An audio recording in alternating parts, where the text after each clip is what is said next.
you know, every once in a while, you probably heard this too. Every once in a while, I'll hear somebody say, "Oh, I'm going to write a book. I'm just going to take a bunch of my blog posts and put them Right. together in a book." And I'm like, "Oh, that is not going to work," because, you know, just the way I teach content marketing, the books that I wrote are about content marketing. So the same way I teach content marketing, which is go into that piece of content knowing what you want to say and building I call it the content backbone. So building some kind of structure that your words can hang on.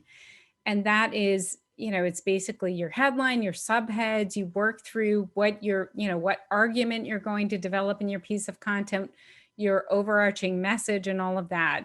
That's like a microcosm for what we're trying to do in a book, which is to take people through this arc that starts at the beginning of the book, goes all the way through the middle and all the way to the end.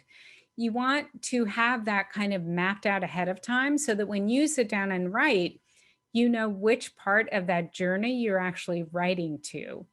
And that helps to just keep the entire book on track because that is one of the big challenges. If you're used to writing, my posts were never 700 words long. I actually recommend that people aim for 1200 to 1500 words as a minimum nowadays, but it, you know, that's not that many words, right? So it's not that difficult to keep yourself on track from beginning to end within that number of words. But then when you're talking about 45 or 50,000 words, that's where an editor can be very helpful because your editor will say, you know, you said this at the beginning and this at the end, and they don't really match up, you know?